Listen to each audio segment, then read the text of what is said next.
साहित्य सोपान मंच पर आप सभी का स्वागत है। आज हम माध्यमिक शिक्षा बोर्ड राजस्थान की कक्षा 10 की क्षितिज, जो कि हिंदी की अनिवार्य हिंदी की पुस्तक है क्षितिज, उसके पद्यखंड के दूसरे अध्याय के बारे में अध्ययन करेंगे। यह अध्याय तुलसीदास जी द्वारा रचित रामचरितमानस के यहाँ पर एक कांड के अंश के रूप में यहाँ पर आया है। तो हम आज इनका परिचय, इससे जुड़े शब्दार्थ और इनकी व्याख्याएं जो हैं यहाँ पर पद के, वो हम अध्ययन करेंगे। तो आइए शुरुआत करते हैं। तुलसीदास जी, जन्म विक्रम संवत जो बताया 1589 और मृत्यु जो है इनका निधन जो है वो 1680 विक्रम संवत ही लिखा हुआ है। यदि हम इसे ईस्वी में बदलते हैं तो 1532 में तो इनका जन्म है और 1623 में इनका निधन है। अब इनका परिचय जो पढ़ते हैं। तुलसीदास जी का जन्म उत्तर प्रदेश के बांदा जिले के राजापुर गांव में संवत 1589 के लगभग माना जाता है। इनके पिता का नाम आत्माराम था, जो सरयू पाणीय ब्राह्मण थे। इनकी माता का नाम हुलसी था। कहा जाता है कि तुलसीदास अभुक्त मूल नक्षत्र में पैदा हुए थे तथा जन्म लेते ही इनकी अवस्था 5 वर्ष के बालक के समान थी। मुंह में दांत भी थे, दांत भी निकले हुए थे। भय की आशंका के चलते माता पिता ने इन्हें त्याग दिया और मुनिया नाम की दासी को दे दिया, जिसने इनका पालन पोषण किया। इनका बाल्यकाल कष्टपूर्ण बीता। कवितावली में ये लिखते हैं, मातु पिता जग जाय तज्यो, विधिहु नर लख्यो कछु भाल भलाई। कि जिसको माता पिता ने इस संसार में आते ही त्याग दिया तो विधाता ने उसके भाल पर, मतलब उसके कर्म में कुछ भी अच्छा लिखी भी नहीं है। इनके गुरु का नाम नरहरिदास बताया जाता है। इनकी पत्नी रत्नावली जो विदुषी थी, किंतु किसी कारणवश वैवाहिक जीवन अधिक समय तक न चल सका। इन्होंने गृह त्याग कर दिया तथा घूमते घूमते अयोध्या पहुंच गए। वहीं पर संवत 1631 अर्थात 1574 में इन्होंने रामचरितमानस की रचना प्रारंभ की। बाद में ये काशी आकर रहने लगे। जीवन के अंतिम दिनों में पीड़ा शांति के लिए इन्होंने हनुमान जी की स्तुति की, प्रार्थना की और इसके लिए इन्होंने हनुमान बाहुक नाम से प्रसिद्ध एक रचना लिखी। इनकी मृत्यु के संबंध में निम्नलिखित दोहा भी प्रचलित है। संवत 1680 गंग के तीर, श्रावण शुक्ला सप्तमी तुलसी तज्यो शरीर। ये ऊपर जो आया था श्रावण शुक्ला सप्तमी तुलसी तज्यो शरीर, और यहाँ पे संवत 1680 यहाँ पर जो अपन ने ऊपर पढ़ा भी था विक्रम संवत 1680, वो यहाँ पे आ भी रहा है। इन्होंने राम के अनन्य भक्त के रूप में दास्य भाव अपनाते हुए अनेक काव्य ग्रंथों की रचना की, जिनमें से निम्न ग्रंथ प्राप्त है। रामचरितमानस, विनय पत्रिका, दोहावली, गीतावली, कवितावली, रामाज्ञा प्रश्न, बरवे रामायण, जानकी मंगल, पार्थिव मंगल, रामलला नछु, वैराग्य संदीपनी तथा कृष्ण गीतावली। ये इनकी प्रमुख रचनाएं मानी जाती है। आगे बढ़ते हैं। तुलसी आदर्शवादी कवि थे। इन्होंने आदर्श चरित्रों का सृजन कर हमें अपने दैनिक जीवन में उनके अनुकरण, मतलब हम भी उससे सीख सकें ऐसे का संदेश दिया उन्होंने। ये अवधी और ब्रज दोनों के पंडित थे, मतलब दोनों भाषाएं आती थी इन्हें। दोनों भाषाओं का शुद्ध और परिमार्जित रूप इन्होंने अपनाया। अब पाठ परिचय। लक्ष्मण परशुराम संवाद रामचरितमानस के बाल कांड से उद्धृत है।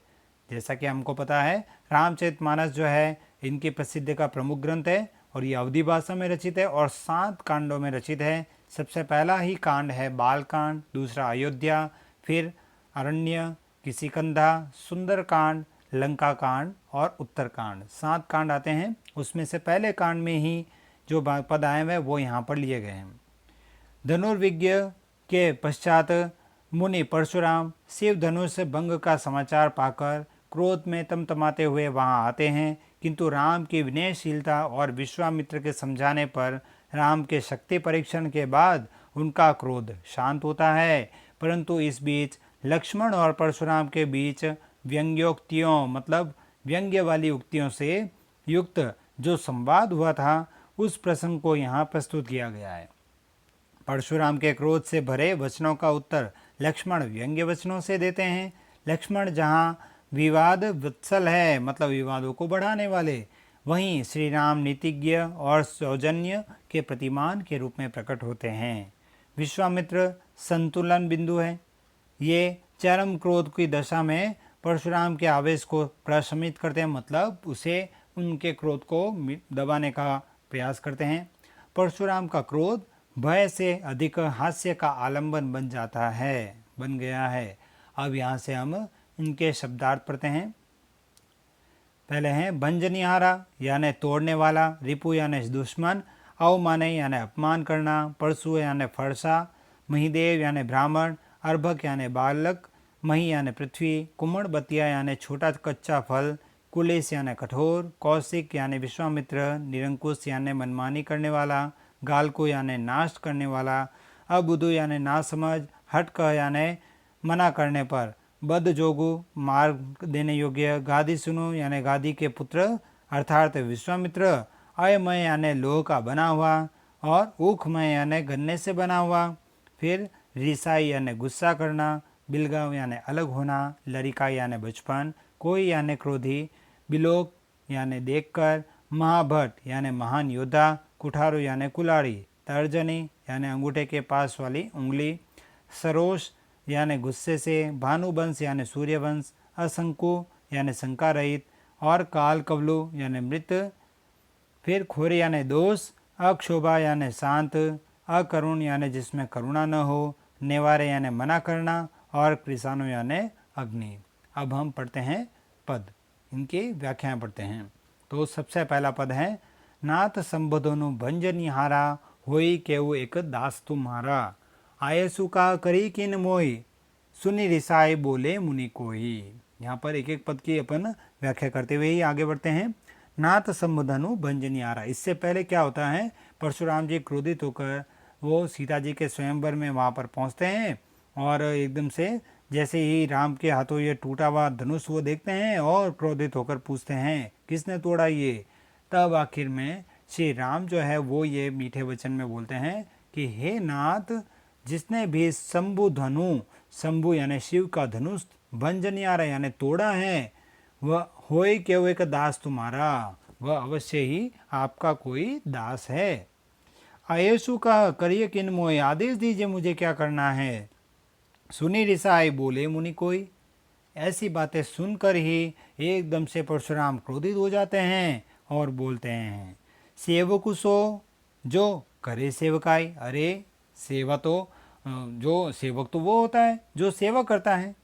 अरे करनी करी करी लड़ाई, अरे शत्रु, ऐसा तो शत्रु है जिसने ऐसा कार्य जिसने किया है, मेरे गुरु का धनुष जिसने तोड़ा है, वह ऐसा कार्य करके तो उसने सेवा नहीं की है, वो तो उल्टा कोई न कोई शत्रु है मेरा।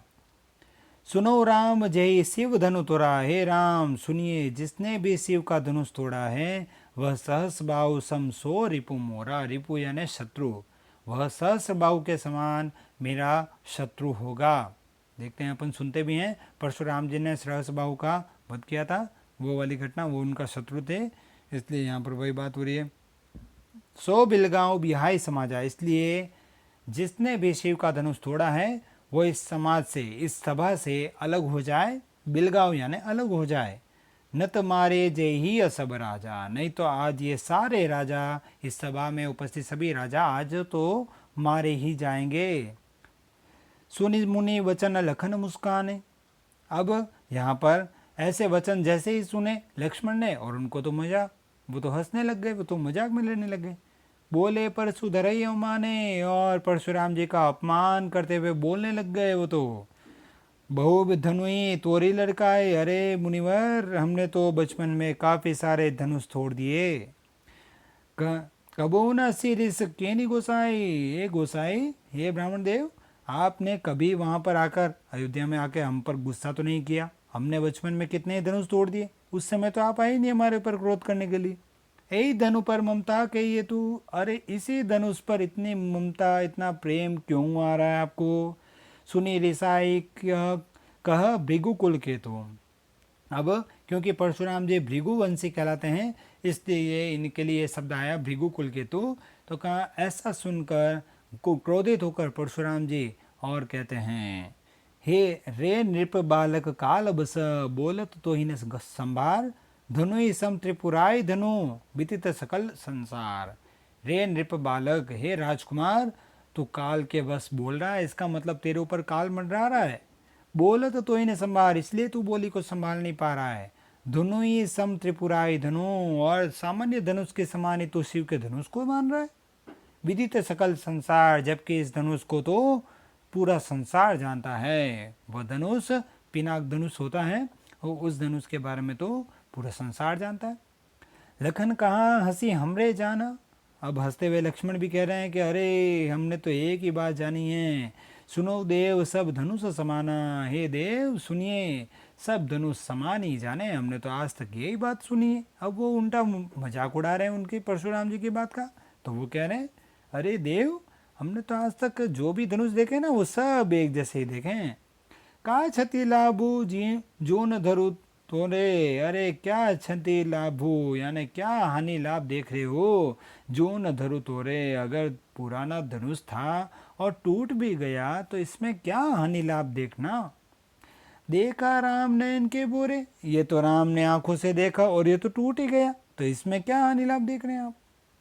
छुअत टूटे रघुपति न दोषो, अगर उसने राम ने हल्का सा उसे छू भी दिया और वो टूट गया तो उसमें राम का दोष थोड़ी है। मुनि बिनु काज करिए कतरोसु, हे मुनि आप तो बिना काज के इतना गुस्सा कर रहे हो। बोले चितई परशु की ओर। अब यहाँ से गुस्सा आता है उनको परशुराम जी को, और वो एकदम से परशु को वो चितई यानी सुधारते हैं मारने के लिए। रे सठ, सठ यानी मूर्ख, रे सठ सुने ही स्वभाव न मोरा, हे सठ हे मूर्ख, स्वभाव यानी स्वभाव, तूने मेरे स्वभाव के बारे में अब तक सुना नहीं है। मेरा स्वभाव क्या है तूने अभी तक नहीं जाना है। ये बालक को बोली बंधु नहीं तोई, तो बालक छोटा बालक है इसलिए तू क्या क्या है तेरे को पता नहीं है, इसलिए मैं अभी तक तेरा वध नहीं कर रहा हूँ। मैं बधऊ नहीं तोई, मैं तेरा वध नहीं कर रहा हूँ। मैं केवल मुनि जड़ जान नहीं मोई, तू मुझे केवल सामान्य मुनियों की तरह जान रहा है क्या? जड़ मान रहा है, बिल्कुल भी सामान्य मान रहा है मुझे। बाल ब्रह्मचारी यदि कोई, मैं बताता हूँ अपना परिचय, मैं बाल ब्रह्मचारी और अत्यंत क्रोधी स्वभाव वाला हूँ। विश्व विदित, पूरा संसार जानता है, क्षत्रिय कुल द्रोही, पूरे क्षत्रिय वंश का नाश कर दिया था मैंने। भुजबल भूमि भूप बिनु कीनी, मैंने अपनी भुजाओं के बल पर कितनी ही बार जो है भूप बिनु कीनी, मतलब यहाँ की ये जो पृथ्वी है वो कितनी ही बार राजाओं से विहीन कर दी। विपुल बार, विपुल यानी जिसकी कोई गिनती ही नहीं है, बार मही देवन देनी, मही देवन ब्राह्मणों को दे दी फिर मैंने वो भूमि। सहस बाव भुज छेद निहारा, परसु बिलोकु महिप कुमारा। सहस बाहु का इसी फरसे से, देखिए ये इसी फरसे से मैंने जो है सहस बाहु को छेद निहारा उसका संहार किया है। परसु बिलोकु, बिलोकु यानी देखिए हे महिप कुमार, महिप है राजा का पर्यायवाची, इसलिए आया राजकुमार, तुम इस फरसे को देख अच्छे ढंग से। मातु पितई जनी सोच बच, कर से महिष किशोर, गर्भन के अर्भक दलन, परसु मोर अति घोर। ये कहते हैं माता पिता जो है ना जिसके बारे में सोच कर ही वह डर जाते हैं। हे महिष किशोर, हे राजकुमार, जिसके बारे में सोच कर ही माता पिता भयभीत हो जाते हैं।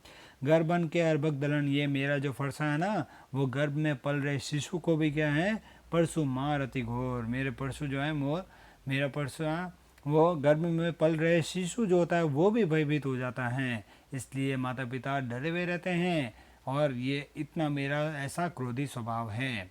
तो आज हमने यहाँ तक पढ़ा है, तो इसके बाद में हम बाकी के पद अगले वीडियो में पढ़ेंगे। तो इसमें ध्यान रखना है संदर्भ वही चीज़ हो जाएगी। प्रस्तुत पद हमारी पाठ्य पुस्तक क्षितिज के पद्य खंड से अवतरित है, जो कि तुलसीदास जी द्वारा रचित रामचरितमानस के बालकांड का अंश जो आया है उसमें से लिया गया है। फिर प्रसंग इसमें लक्ष्मण और परशुराम जी की व्यंग्योक्तियों का वर्णन किया गया है।